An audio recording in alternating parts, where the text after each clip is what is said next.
giving out this talk and telling people about that I was going to do a talk about trade show swag and how much stuff I had picked up from different shows. A lot of them were making jokes on the order of, oh, what, did you steal it? And at one point I realized I was getting too many of these jokes, and so I should probably explain that everything I'm doing in this talk is in fact on the up and up, with the exception of the story I'm about to tell you. At the first show that I went to, Cloud Expo, which I'll talk more about in a moment, there was one booth that had a pull a key out of the box, try to unlock the treasure chest that contains a little remote control helicopter in it.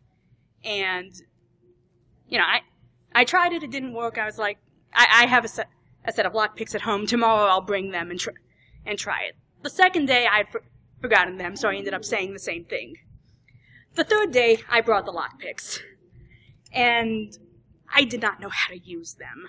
But as it turned out, towards the end of it, the guy who was actually at the booth was bored, and I was striking up a conversation with this other girl standing by the chest and saying, I don't know what I'm doing, but I know how this works, and started fishing through the container of keys trying to find the one that would unlock it.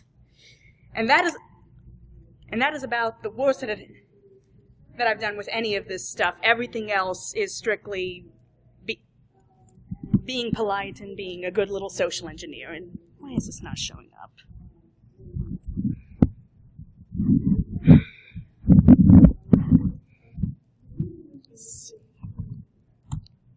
Come on, are you awake? So, just to introduce myself, my name is Rachel. I'm a recent graduate of Georgia Tech with a master's degree in human-computer interaction, and I work as a freelance interface designer. I started going to trade shows in the San Francisco Bay Area as a way to network and to fix that freelance problem. And so, spoiler alert, I haven't, but I did find out some other interesting stuff along the way, and so the first trade show that I went to, Cloud Expo, I had spoken with a friend who had been there in a previous year and had a promo code that I was also able to use to get into the show as on a free pass at what they called their VIP Gold Pass. And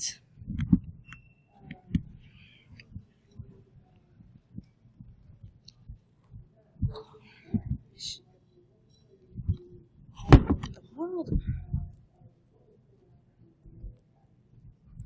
Sorry, give me a moment here to.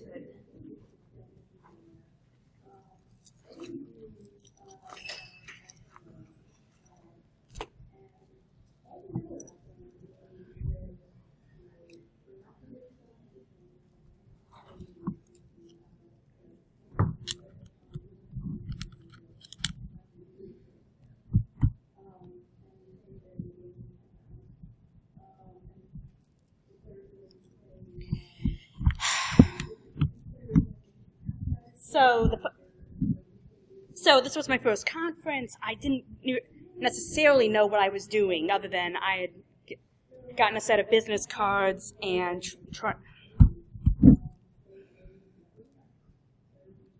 I'm sorry. Yes, this was working 30 seconds ago. Could I please get some assistance?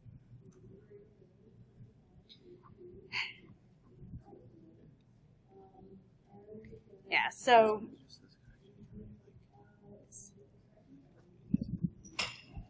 I plugged in the computer in case it was a power issue, but I don't think it is.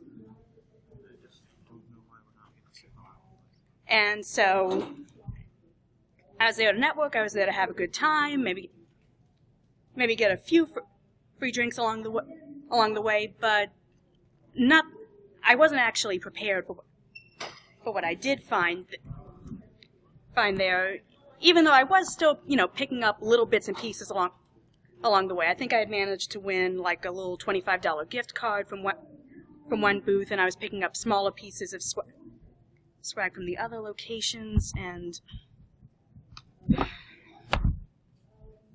now it wakes up. Go figure. And if I could get this to work, I could actually show you pictures of some of the things I picked up. One of them was I had taken a couple pieces of swag. Like one company was giving away a little USB wall wart, another one was giving away the cable that you could use to switch between either charging an Android device or an iPhone device, and I ended up using it as an emergency charger during panels.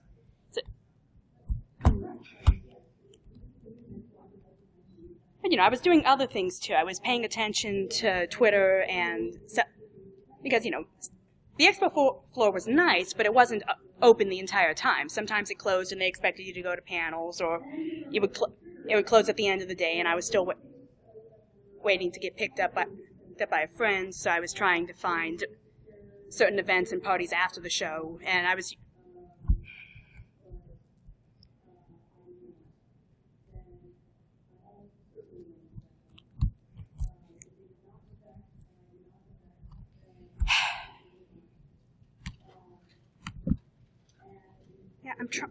I'm trying. I would like to talk. I would also like my thing to do because I have visuals that I'd like to show. And so I was searching on the hashtag that they were using on Twitter for Cloud Expo, and that's how this happened. Literally, I was following various companies that were at the show, and one of the companies that I had followed was apparently running a contest that I had no idea about. So apparently, yes.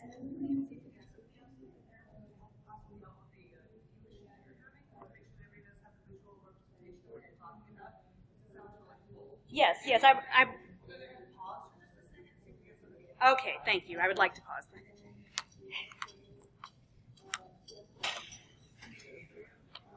These are some sweet slides you're missing, so it is worth waiting. Speaking of swag, yes.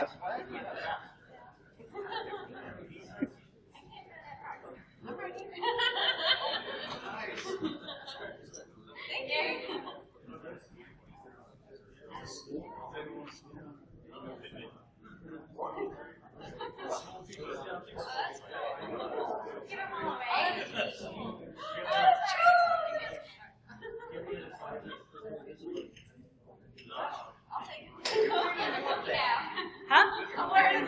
Yes, I didn't win the case.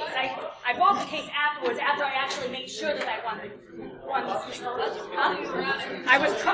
I was supposed to have started before now. I was trying to do it had worked, and it was working initially, and then when I started the talk, it just... What happened? Did it just drop the signal? The computer's not responding. It's like, I know it has a charge. I'm not sure what's going on here. Okay. Oh, it may just be displaying only. So if we do... Where is the display? External display. So what key do you normally hit to... See if that helps. That's fine by me. I'm just looking for the display key. Like, how do you normally tell it to display to a projector? Because it may just be that it's projected only on the second screen.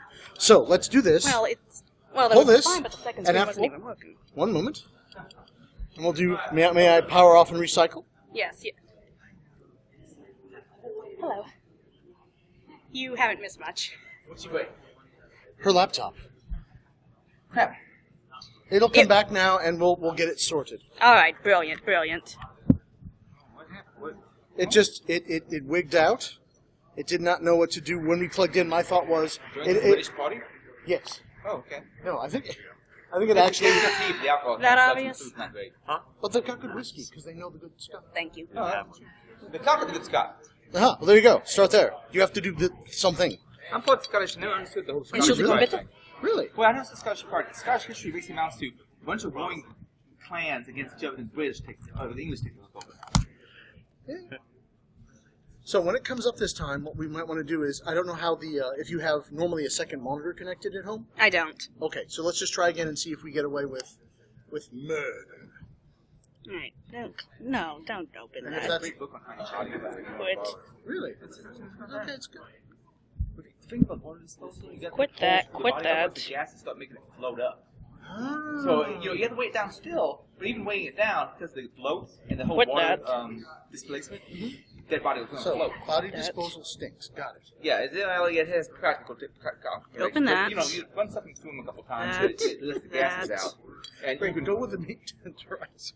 Maybe a needle or just a little toe. more neat. I think it's something like a sharpened reinforcement bar. Oh, okay, yeah. A hammer. I'll do it. Well, there you go. There we go. So, and good. It looks normal. So, Let's see. oh, Yeah, because our still is the PA system working this time? The PA system is hosed in this room, so speaking up and projecting. Sounds like I only hear your voice echoing in the room and not. Yeah, and right. Unfortunately, the connection box is not working. The mixer in the back is not working, sadly. So you're right to say it. But if you project well, this microphone will pick you up and we'll have you for the recording, and the room will appreciate you. Brilliant, brilliant, brilliant. So project like you are doing Shakespeare. Something like that. Sorry. So, from the top?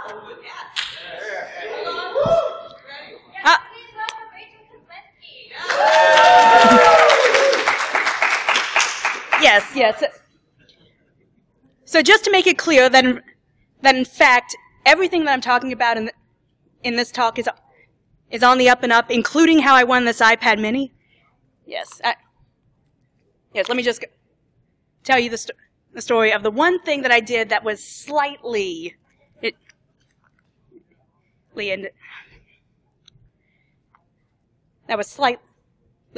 bending the rules, which was at my first conference, Cloud Expo. There was a booth there that had the stick your hand into a jar of keys, pull out a key, try to unlock the treasure chest, win a little RC helicopter.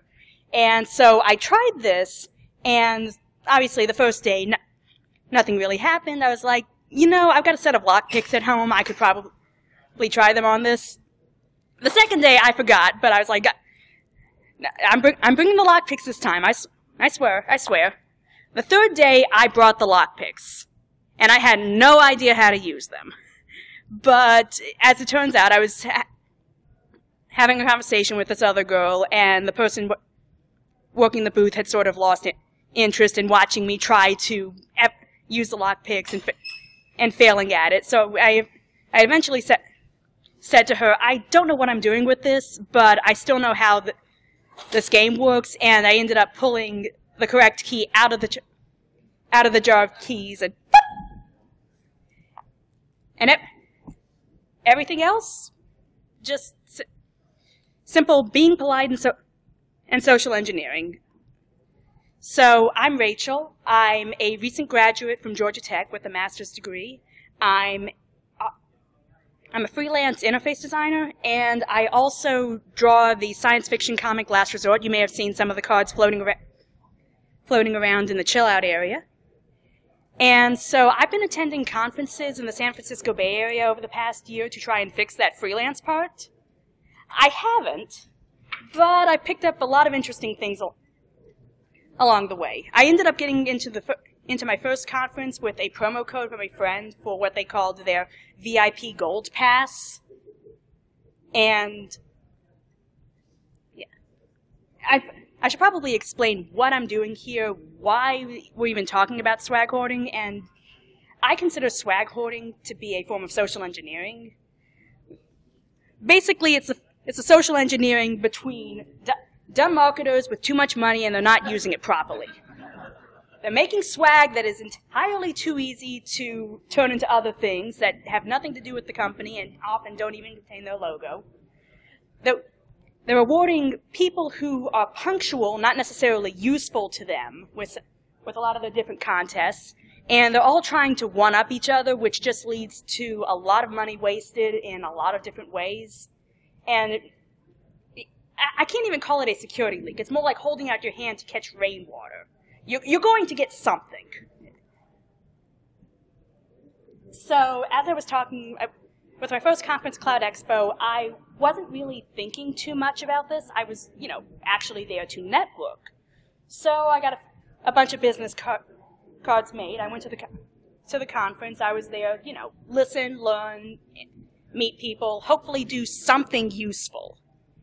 And I ended up spending a lot of time on the expo floor, mostly because every now and then I would look at some of the panels, and I went to a few of the panels, but for the most part, I seem to find the expo floor more interesting, in part because, as I mentioned, I do the comic. I go to comic conventions all the time, so seeing how other companies do marketing is interesting to me. And I picked up a few things, like this was someone's attempt at a temporary tattoo. It didn't work all that well. And this was some of the swag. I ended up getting the USB charger from one company, and this is a cable that can change between the Android and the iPhone ports. So I ended up using that as an emergency charger during the show while I was sitting in on some panels. And after the expo floor closed, I would still be hanging around the area, so I was trying to find some of the different after parties in the conference center and in the nearby hotel, and I was searching on the conference's hashtag on Twitter to try and figure out stuff. So I was poking around, I was following different companies, I was, trying to gather information, mostly to score free booze more than anything else. And this happened. And I didn't even believe that it happened, but it happened. I also ended up winning a hoodie after the show as well, and ended up giving it to my dad because it was literally swam on me like a sleeping bag. And I found it ridiculous. I didn't, like I said, I didn't even believe that I had won the iPad until it actually was mailed and arrived at my doorstep. Hey, you want a free iPad? Talk to us on Twitter. It's like, really? It almost seemed like a phishing attempt. And in the meantime, I still had everyone else's stuff that were from companies that I had no idea what I was doing with, no idea, like, they weren't interested in necessarily hiring me, or at least not immediately. They weren't necessarily companies that I could talk to with the folks that I was currently contracting for, and I just had to figure out something to do with them. Because I did get a lot of interesting stuff, but it was also like, I don't really care about XYZ company and seeing their logo all the time, which is where the duct tape rule came in. This was a very nice Brookstone clock that had branding on it, and it was like, I like the clock, I don't like this company.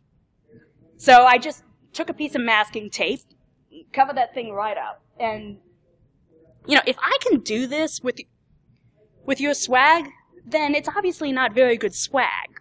You can honestly imagine just carrying a flat pack of duct tape with you to a show and just being able to instantly cover up stuff on the spot. And you've probably seen this in a lot of different places. You've seen, like the USB charger that I showed you before. I covered that up. The clock, obviously, little booklets, notebooks, books that you might get from certain people that cover those up as well.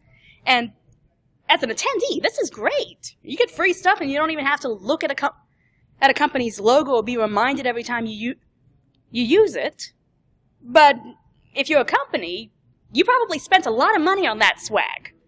And, that's money you could have spent on something else that would probably be a lot more useful for your bottom line. It might get other people to come to your booth at the show, but it's not doing you that much good.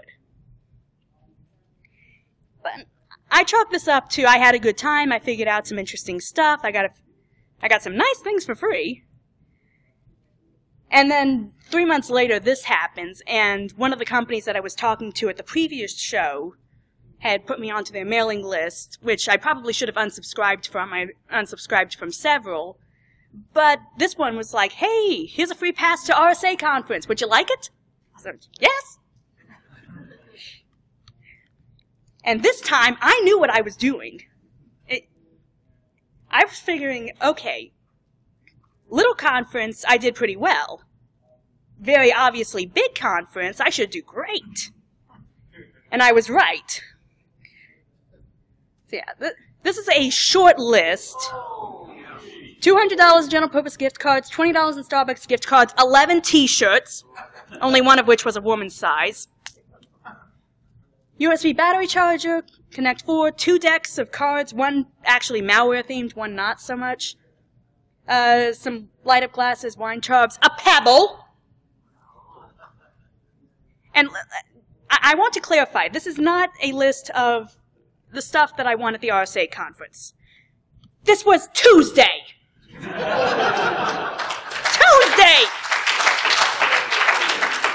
I paid $20 for the train ride up and back, and I came back with all that. To put this into perspective, this is how I usually look when I'm selling my comic books at conventions. I could bust my butt for a whole weekend, and I probably wouldn't gross as much as I profited at RSA from just wandering around looking interesting. And this was mind-blowing. I don't know how many of these people actually realize what they're sitting on. I mean, granted, other people probably pay a lot to go to these shows. They're paying to learn, they're paying to network, they're paying to do this, that, and the other. And, I was there to learn and do all those things as well. But this was a heck of a day job. And in doing this, I also picked up on this phrase as being super important. Must be present to win. It's a very simple phrase. It's very obvious why they do it. They have the stuff on site because obviously they're showing it off as a prize at the show. And they're trying to get things taken care of. They don't want to ship it back. They just want to deal with it right then.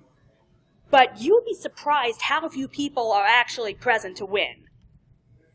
When I won the Pebble, I was one of 4 people. There was a drawing later that conference for an iPad mini. That was 1 in 6.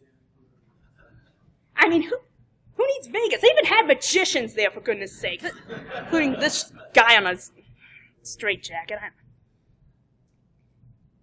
And so, at this point I realized I had stumbled onto something that was... It blew whatever sense of comprehension I had, honestly. It was very strange. It was really strange to be there and realizing just how much is there and how much can just be skimmed off the top of what's going on here. And this is great, but what does this have to do with what we have with this with our concept of hacking and why it? Usually you think hacking, there's a reason why these flaws exist, there's a way to fix them, and how to take care of that. And, this is a flaw with how companies market and how they advertise. And, there's all of this money going into these trade shows that there's very little idea what's going on here. Like I said, I managed to get about $1,000 worth of stuff, and all I had to do was show up and be polite and talk to people. And if there's 6,000 attendees at each of these shows, and they're doing anything near the same thing, not to mention all of these companies that are spending so much to be there, to have a table, to give out this stuff, not to mention whatever they're spending after the show talking to some of these people and trying to follow up on leads, that's a lot of money that is just, it's not being tracked very well. It's probably being written off as, the marketing budget per se, and it's just as valuable as any other kind of security leak, even more so because they're not even thinking about it. And, they're doing it because they don't want to be forgotten. The company that doesn't do enough at a trade show is not going to get any clients afterwards, which is why they spend as much as they do in the first place. And, you know, honestly, we understand this. This is a problem. They want to get the people that they want to talk to, and if a little bit goes by the wayside, they're not going to worrying too much about that. But there's a better way. And, you know, some of this is, there's certain types of swag that I can't find any use for whatsoever. Pens have to stop.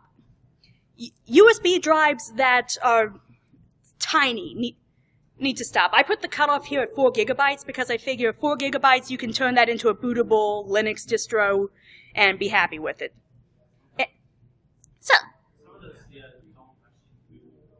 some better than others, but even dealing with that, gimmick swag that doesn't even deal in the logo of the company rather than something else, that's just wasted stuff. And if you've literally gone to the toy store and just slapped a sticker on top of the packaging, as soon as the monkey peels the banana, they don't care what's on the banana peel. And, you know, and those Starbucks cards I mentioned, at least in the state of California, which is where most of these trade shows took place, if it's $10 or less, you can go up to any Starbucks store and just ask for cash. That is free money. And if you are one of these trade shows that is giving people a gift card just for watching a video or sitting in on a pitch, imagine giving each one of those people a $5 bill. You are literally saying that you have to bribe people to pay attention to you.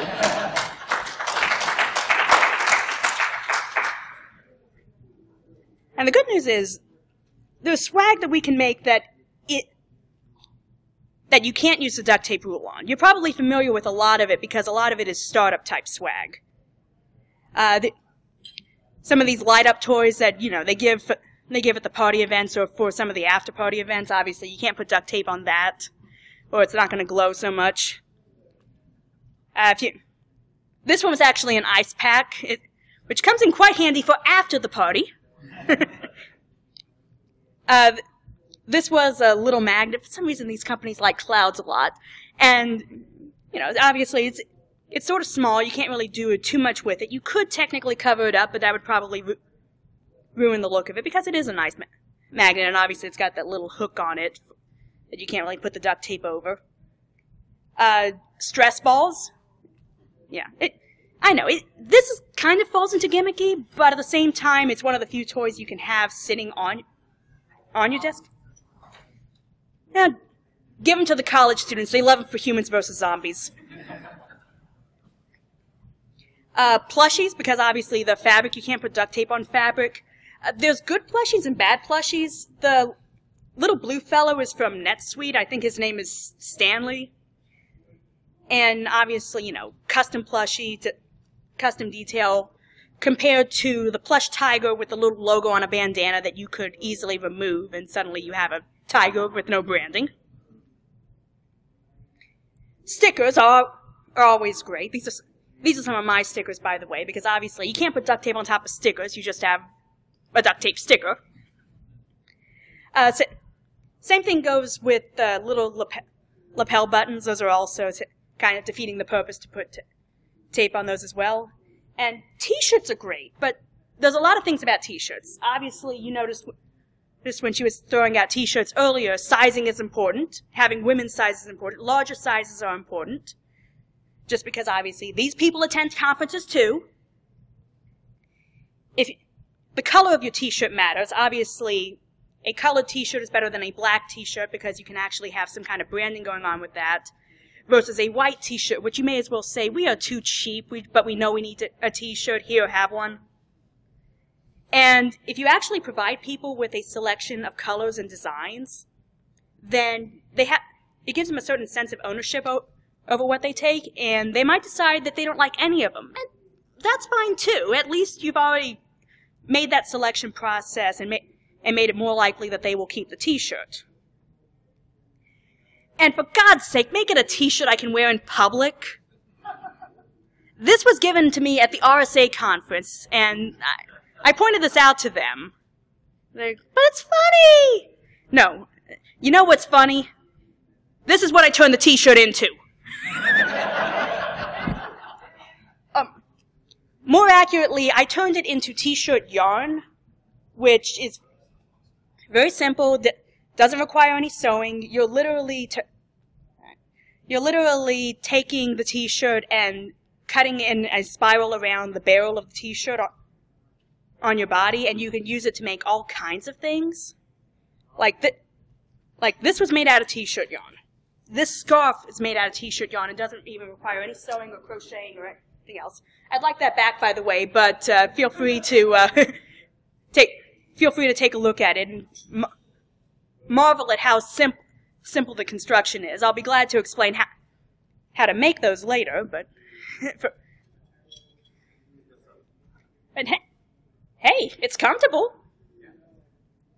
And I mean, there are even folks like this lady who will take your t-shirt and obliterate the logo if you really like the t-shirt but you just don't like the company. So, a bad t-shirt is how this lady stays in business. And if there's any kind of personalization to the swag, it works out well. This was actually done by a caricature artist at the RSA conference, on the last day of the show. I don't remember this company, but I'm still holding on to it because obviously I'm not going to throw out a nice drawing. You know, it works. Or, here's a concept. Give out a free demo version of your product as a swag. Like, this company, Crash Plan, deals in enterprise backup, but they also have a consumer model, and they're giving out a year's supply of their consumer stuff afterwards. That works quite well. And if you can't come up with a better idea, give them booze.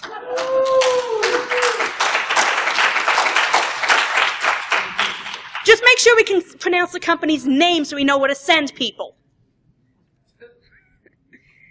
Yes. And, any questions? Or? Yes. Rachel, I think this is a phenomenal thought, but I want to ask you, it seems like the more crap that you get, I think it all snowballs. Now, do you have any repercussions of, like, getting all this stuff? I mean, have you been getting more spam and all that stuff? I don't know. There was a bit of that. A lot of these companies do tend to assume that, hey, this person came by our booth, that means it's okay to put them on our mailing list and spam them. Which means you tend to play a little bit of unsubscribe tag afterwards. It's an unfortunate side effect. We have to stop, unfortunately. You did great. Great job.